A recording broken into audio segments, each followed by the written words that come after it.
Hello, everyone. I'm KJAM News Director Sue Bergheim, and joining me today is District 8 House candidate Roy Lindsay. Roy, thank you for being with us today. Well, thank you for the invitation.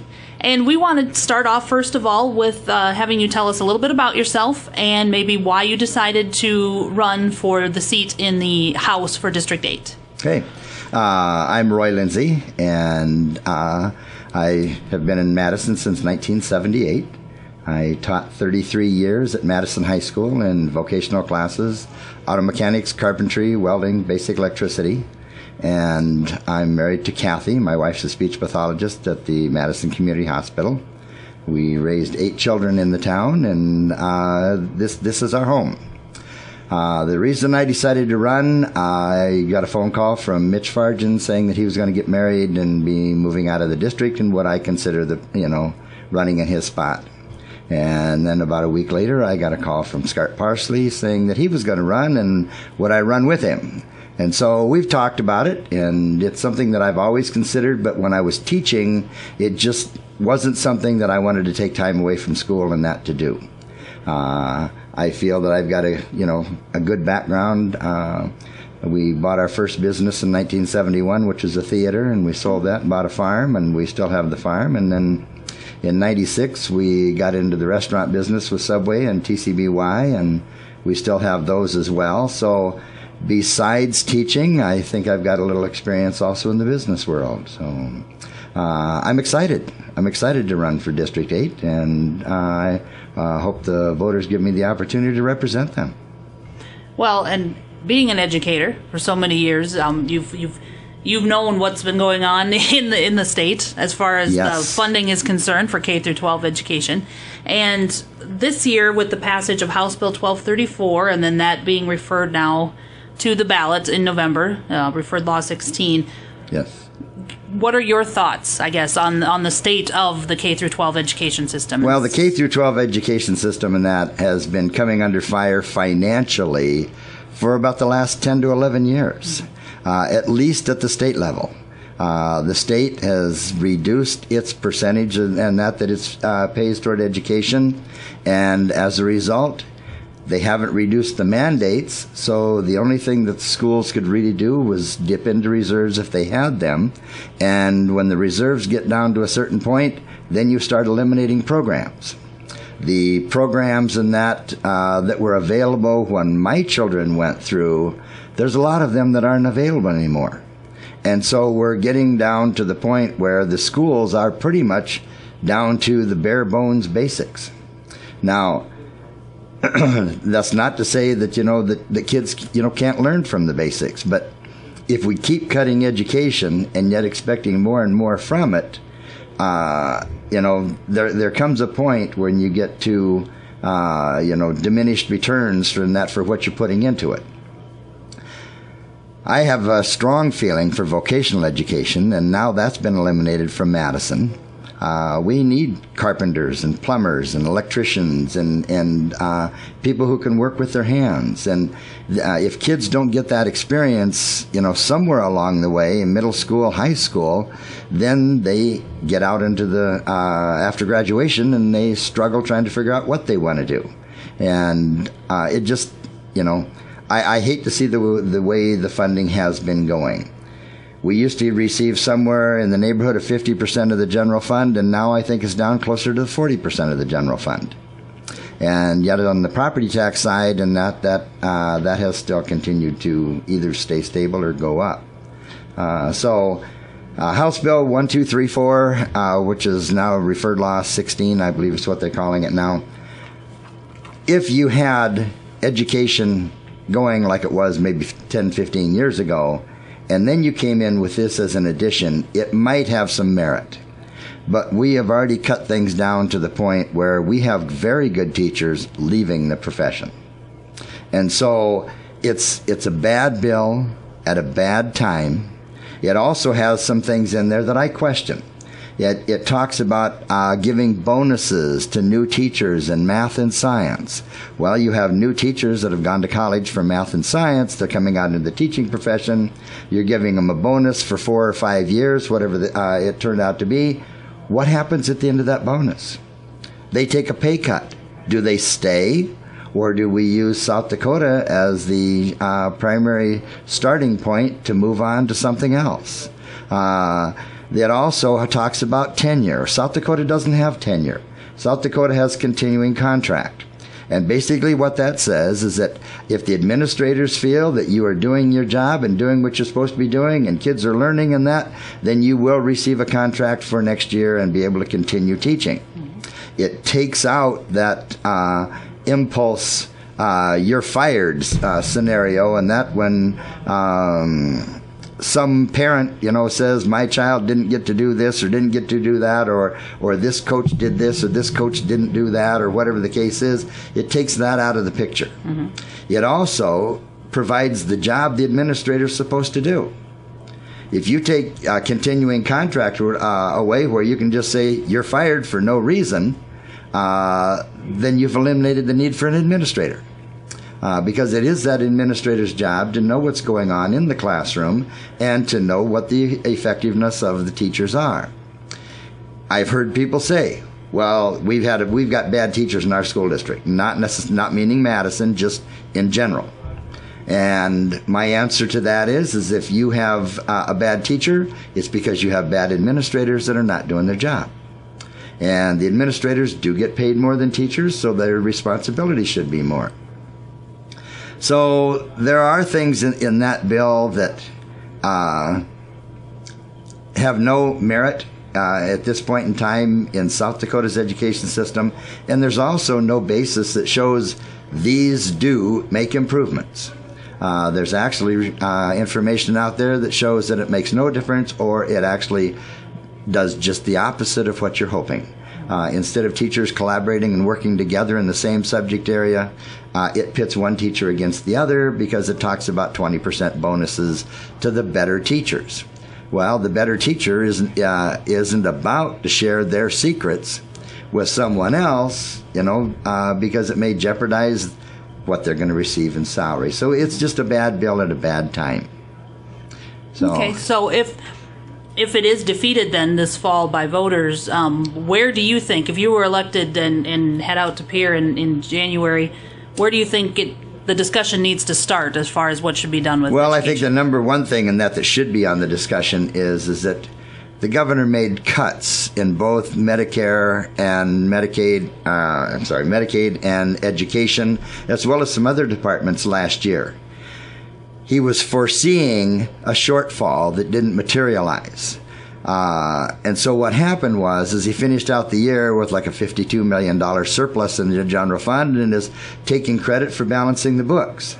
But at the same time, those funds were intended for schools and senior citizens and those needs, which were cut. Mm-hmm. Now, they are offset from the legislative year by about 6 months. I can't tell you exactly the date time in that, but my feeling is that some of that money needs to be returned back to those areas that were cut last year, because even if we did increase the amount from the legislature in the next legislative round, there still may be more cuts made because of the offset in time frame. So we need to get back to where we are funding education properly, funding the needs of the senior citizens properly.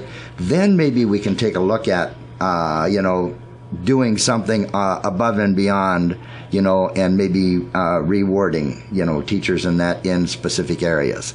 But at this point in time, and like I say, for the last 8 to 10 years, education has come under fire. And it comes under fire because it does take a large portion of the general fund dollars. Okay. Now, this last session, and each session always has a little bit of political wrangling between the parties, or yes, even within the parties. And this last session, there seemed to be a little more, maybe that was more public about some of the infighting, if you will, within the parties themselves. What would you do if you were elected to kind of bring that focus back to, not so much the party focus, but maybe back to, the constituents that elected you to serve? I'm not, what I saw in that from the outside, and I was out there for a couple different sessions and that. But what I saw from the outside was a governor who wanted these bills passed and did not have the votes. And so it was put out on the floor. The votes weren't there. They caucused. The governor had a talk with some of the members individually and sometimes privately. They went back out again. The votes weren't there. They caucused again. And finally, on the fourth time around, it passed by one vote. I don't know so much that it was infighting among the party members in the House or the Senate as much as it was the governor twisting arms to get the number of votes in that he wanted to make sure that that bill passed. Mm-hmm. So, and that's, part of the political process. Part of the political process. Right. Okay. Locally, I know there's been some issues with drainage. Okay. And local issues, and whether that should be a state issue. If the state should be involved more with drainage issues, has come to light here lately as well. What do you feel about that? What do you feel the state's involvement should be in issues of drainage? Well, the one thing about drainage is whenever nature decides to give us water, it's going to find its way downhill. And, there's natural waterways, and then there's places we don't want it to go. Trying to deal with it at the local level is tough because it happens, rarely. And it could be like the flood we had here in town, or it could be drainage issues between one farm and another farm. If you change, how you're tilling the field, or you change how you're planting the field, or you change what crops are in the field, and that you may have an effect on where that water is going to go and how it's going to go. So locally, the local commissions and that don't necessarily have the engineers and the expertise. At the state level, and that the state could put out some guidelines of, step 1, step 2, step 3, step 4. But from the state level, there's not a one-size-fits-all. I think each drainage issue has to be handled differently. I think there also has to be some common sense put into some of the drainage issues also, because north of town up here, we go up out of town a ways. There's an area up there that has some GFP ground that was restored to what they considered was the original topography. But then when we have those heavy rains, the water backs up and it takes out a few roads. So then what happens is they go in and they dig a ditch on a gentleman's farm that I know and let that water out till the roads are exposed again. And then when things are back to normal, they go back in and fill that ditch back in and bring it back up to the height again. Just waiting to do it over again in the next go around of heavy rain. Mm-hmm. I think some common sense needs to be entered into it too. If the road is a priority, then I think, put a culvert in. Do something, you don't have to drain the wetland completely, but if you're going to take it down to a certain point so that the road stays exposed, then instead of doing it over and over again at taxpayer expense, do it the first time, and then just know that it's going to work fine after that. So I used to own a piece of ground out here on Reynolds Slough, mm-hmm. and it too had a drainage way at that time, and that so it could be tilled. The GFP wanted to purchase it. I sold it to them a number of years ago, and they filled that in. So now when it rains, and that becomes a pond, mm-hmm. and then over time, and that it drains back out again. So the state, I think, could put together some guidelines, that would help the local officials. But I don't believe that there's a cure-all, one-size-fits-all, this is what you have to do. You also have the Corps of Engineers that you have to deal with, and you have the other governmental U.S. agencies and that you have to deal with anytime you're talking about wetlands, water, and drainage and so forth. Okay. Lastly, now, as you've been out campaigning and talking with voters, and since you've joined and people know that mm-hmm. You're running in the election, what have you been hearing, I guess, out on the street and as you go around and visit with the voters of District 8? What are some issues that they're concerned with and they would like to see you address if you're elected? Well, the big issues in that I see, and it's probably because I'm a retired teacher, does deal with education in that. And then there's also the issue with senior citizens. We have a friend in that is in the nursing home here in Madison, and she is still private pay. And so the governor's response when the cut was put in was, how are the nursing homes supposed to deal with it? His answer was raise the private pay. So her expenses have gone up. What does that mean? That means that she'll probably run out of dollars sooner. And then when she does run out of dollars, then she too will be on the Medicaid rolls. Nursing homes and that, they have to have a certain number of private pay to be able to keep their doors open, because Medicaid does not cover all the expenses that have taken care of someone in the nursing home. So the private pay person picked up the difference in that so that the nursing homes didn't take quite the hit that schools did. Now, what would you like to say in closing to the voters of all of District 8? Well, I'm just excited to have the opportunity to represent Moody, Lake, Minor, and Sanborn counties. We've been out campaigning. We've been doing door-to-door. We've attended some church dinners and been in some parades. Went to some 4-H breakfasts, met with people, and everybody's very receptive. There's a lot of wonderful people in that in this area, and in District 8, from the east side all the way to the west side, the north side to the south side. So I'm just excited to have the opportunity, and I hope I get the votes so that I can represent District 8. Okay, Roy, thank you very much for being with us today. Thank you.